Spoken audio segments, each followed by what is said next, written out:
people, I'm back. Okay, this video, I thought I would take a break from the wig reviews, which I will be doing in a couple of weeks, and show some what I call my 70s oriented accessories, which would be belts, jewelry, and sunglasses. But this would be a really long video if I decided to show all of that. So I'm just going to show some of it according to the amount of storage I have on my camera. And then if I see it getting, a little out of the way, or like I don't have enough room, then I will cut the video short and then save the rest of this information for another day. Okay, the first thing I wanted to show you guys is the interesting belt buckles that I have. I have belts too, but I want to show you guys the interesting belt buckles that I have. One in particular I would love to show you guys. It's a rhinestone 22 Saturday night special. And if I had that in my possession right now, I would show it to you. But if you guys hold on just a minute, let me see if I can find it. Oh well, I thought I was going to show you guys that, but I haven't found it. So when I do another video based on accessories and belts and stuff, then I will include that, because by that time I will have found it. Okay, the first thing I want to show you guys, because I'm going to try to make these videos kind of quick. This is a belt buckle, okay? And it looks like a stack of $100 bills. I'd say about maybe 1,000, 2,000. 4,000. Okay, but this is what it looks like. And sometimes if you get a stack of bills like this, it's going to have rubber bands around it. The bank might do that. Okay, and this is the back of it. You just you hook this, of course this will go in the hole, and this will go, the belt will go through it. But I bought these a long time ago downtown. It's more of a hip-hop thing, not so much a 70s thing, but it was cool at the time, But anyway, I have to figure out where to put these things after I am showing them to you, so hold on just a minute. Okay, so I have a chair next to me here where I can dump stuff after I have showed it to you. Alright, so my next belt buckle is my Elvis belt buckle. Okay, and I bought a lot of these buckles and stuff like in the 90s. Like I said, the 90s was trying to mimic the 70s, so whatever they could think of, they would reduplicate it. And it took the place of a lot of vintage merchandise in LA that was kind of expensive at the time. So most of us would veer towards the 90s, 70s oriented stuff. So this was the Elvis belt buckle that I've had for a while. And I had bought a vintage Elvis t-shirt that went with it. When I find that at some point, I will show that to you guys, but I bought this and that at the same time. And these buckles, I never paid more than maybe $10 for them. Okay, and let's see. And I have another belt buckle. Okay, this is another, looks like a stack of $100 bills. Okay, this is the actual buckle, but it's a bunch of Benjamins. Okay, so I figure, wishful thinking. If I keep thinking about it, I'll have it, right? Okay, so anyway, yeah, that's another belt buckle that I used to wear. Well, I should say that I still wear when I'm wearing my jeans and stuff, Okay, and let's see, and this is another belt buckle. I think I showed this to you guys in another video, but this is another belt buckle with this poor little scorpion that is trapped inside, dead from a long time ago. I wound up buying this downtown too, and I bought 2 of them. So I have another one in a much lighter color. But what's nice about it is the abalone that they put inside of there.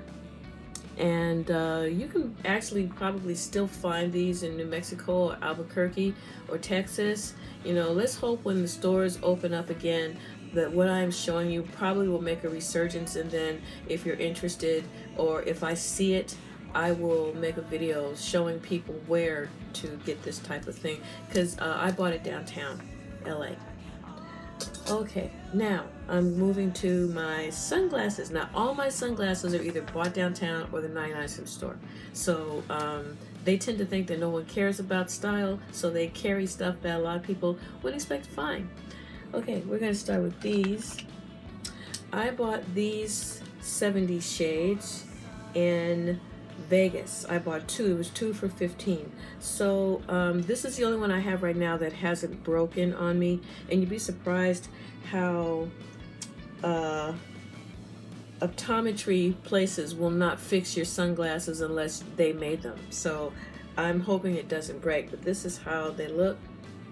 And I have to wear glasses, so a lot of times I have glasses on underneath them. So I tend to go for the sunglasses that are larger because prescription lenses are hella expensive. Okay, they don't even make them like that anymore. So, all right. And this is a pair of sunglasses that I got from the 99-cent store. Okay, nothing fancy about these, but I've taken a picture in them.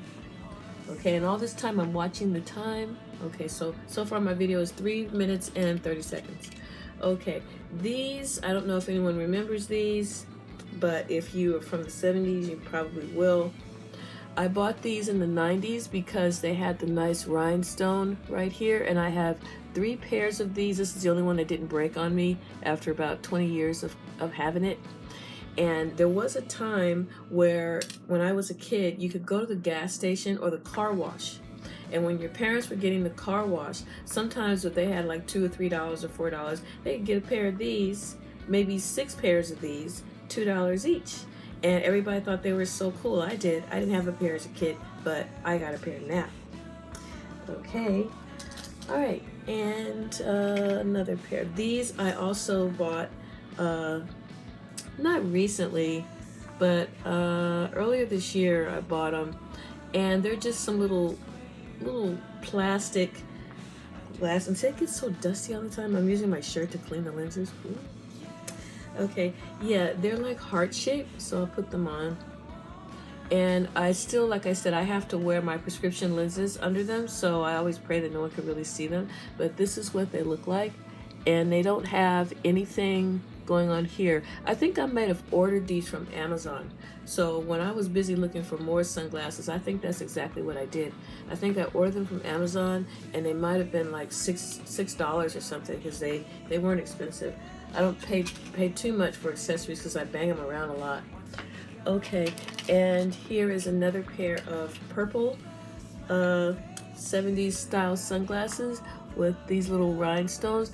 I'm not that cool about how they look on me. Some stuff is just for collection only. I tried to wear them and wasn't too cool with them, but you know, I could change my mind and decide, hey, you know, they're not so bad. I'm gonna wear them anyway. Okay, so that takes care of that. Oh, and I want to show you guys what looks like the fake Ray-Bans that come from 1972. And this is how they look. And this is really good when you don't want people looking all up in your face, you know, and trying to make eye contact when you don't want to look at them. Because I make it a point, you don't look at someone you don't want to talk to. So people in LA tend to be very visual. So they tend to look you in the face a lot and force you to talk to them. Okay, and my battery's going low. Okay, hold on just a second. Okay, I tried to repower my iPod, so hopefully I did that. And never mind that over there, you guys. My ceiling was leaking from the rain recently, so they have yet to come in and fix that, so ignore that. I just thought I'd bring it up because I don't know if anyone could see it. Okay, this is another pair of sunglasses I have. The mistake I made in buying these is that even though they are, you know, United States involved or whatever, you can't see a thing out of them. See, I can put them on, well, I can see, but it really obscures everything in front of me. All I can see is the flag. So they're a collector's item and nothing more. I mean, if you get these, you'll be really lucky if you can actually see anything outside in them. But I just thought they were so super cool, and I love to take pictures and selfies, so I thought, well, this would be a good picture, you know. I figure, you know, it'd be okay. All right, so I'm gonna move to some rings I wanted to show you guys. Okay, I tend to wear rings on every finger. Believe it or not, I do. If they're not too big and awkward, then I will do it. So I'm gonna show you guys these, what they call bubblegum rings, that me and my friends years ago when we were kids used to buy them. And these are the ones I'm talking about. Okay, there's this purple one here, there's this one, and this one.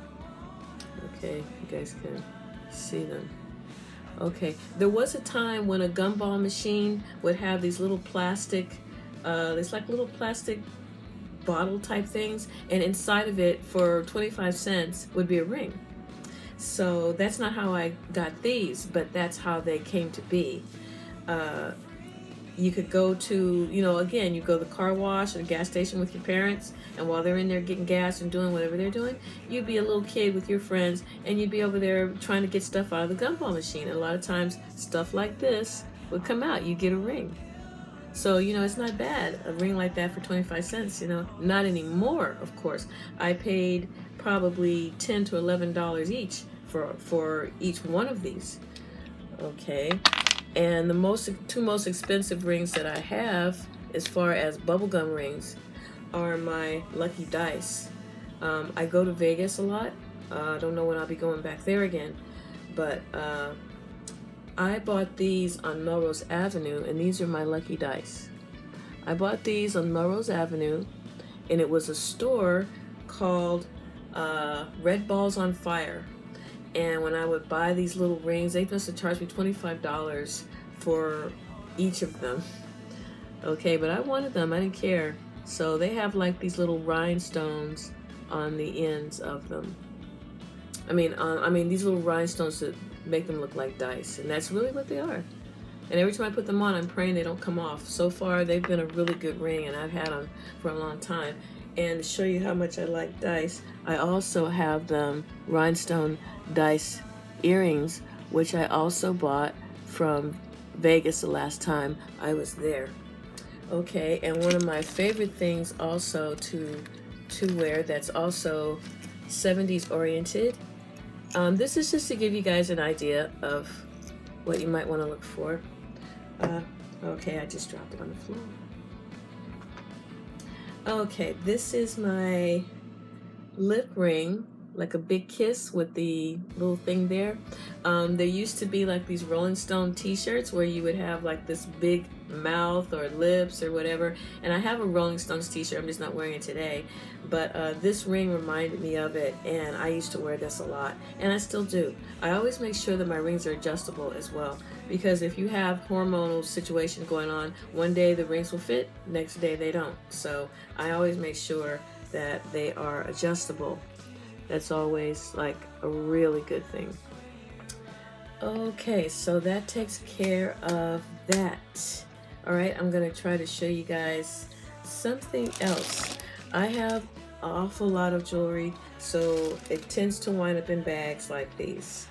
So I want to show you guys something else. This is my Elvis ring. Now, I'm crazy about Elvis. I was crazy about him. Still crazy about his music. I love his voice. I don't care all the negative stuff they said. I don't care. I just love him. Okay, so I found this ring, and it's an Elvis ring. And I know in the 70s people had them. And it's just a dome with a little thingy on the back. And sometimes it's a little bit wobbly. But I think I found this maybe in a specialty store. Maybe a store like Oz or something like that. I think that's when I found that.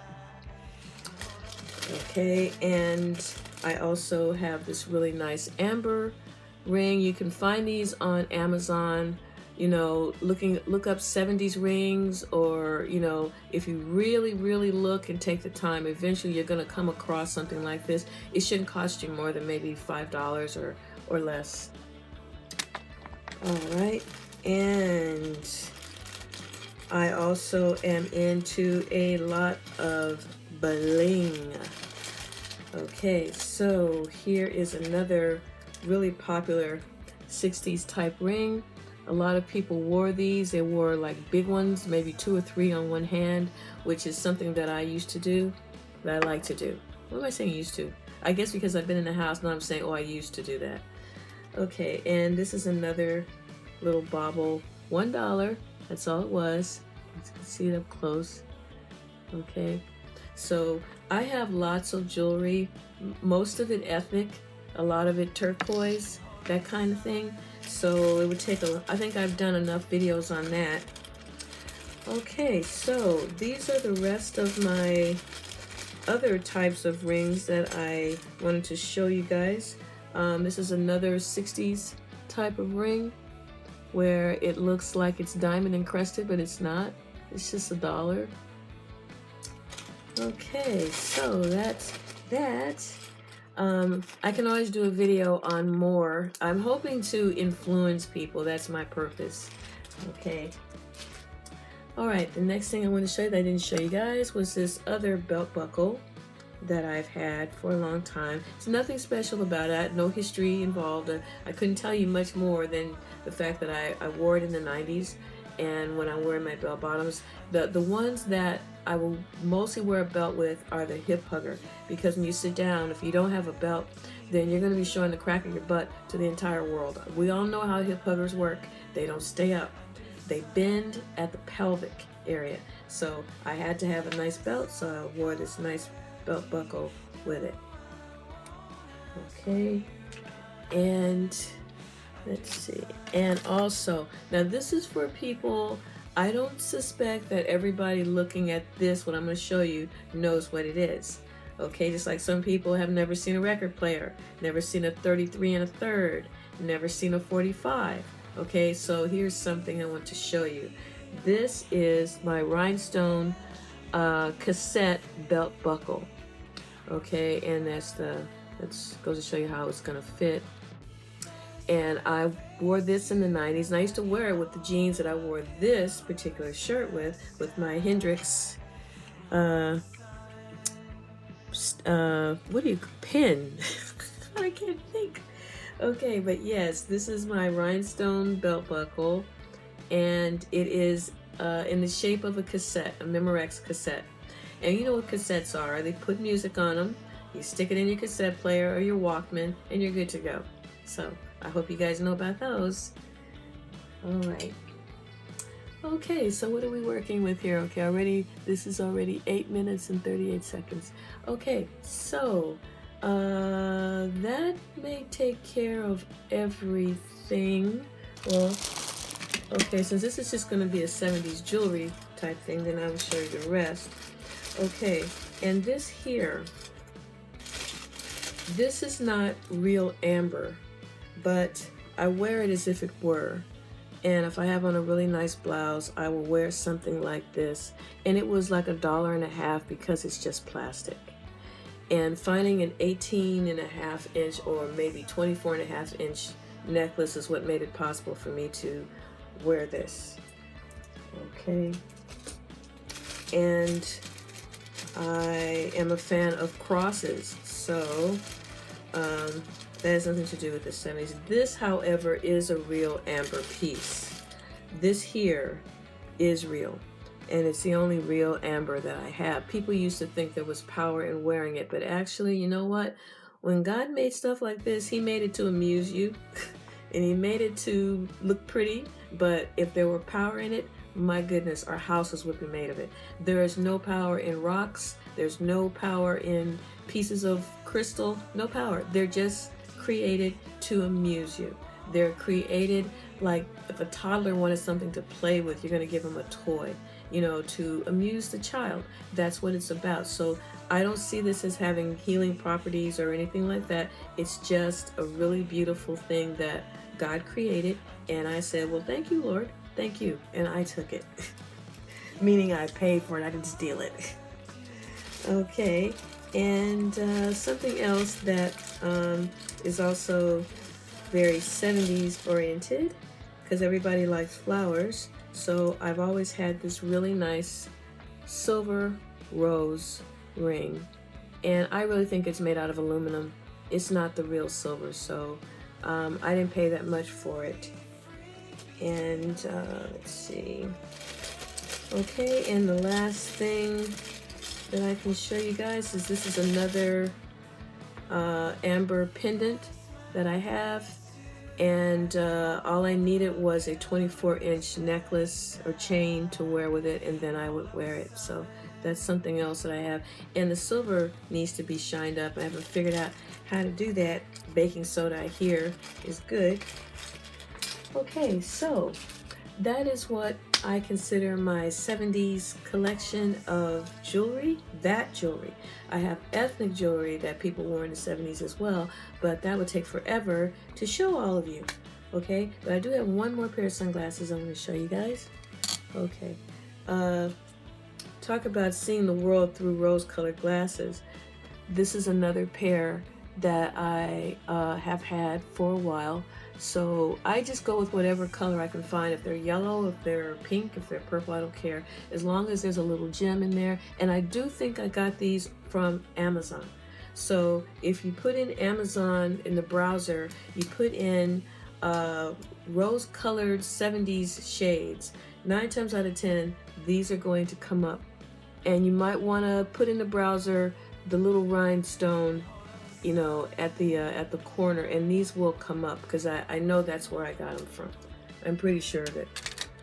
Okay, so that's not everything, but that's most of what I have enough time to show you. And if you have not subscribed to my channel and you need more tips on 70s jewelry, belts, and all that sort of thing, just tune on in to the subscription. Just subscribe to my channel. It's free, and I will subscribe to your channel, and follow me on Instagram under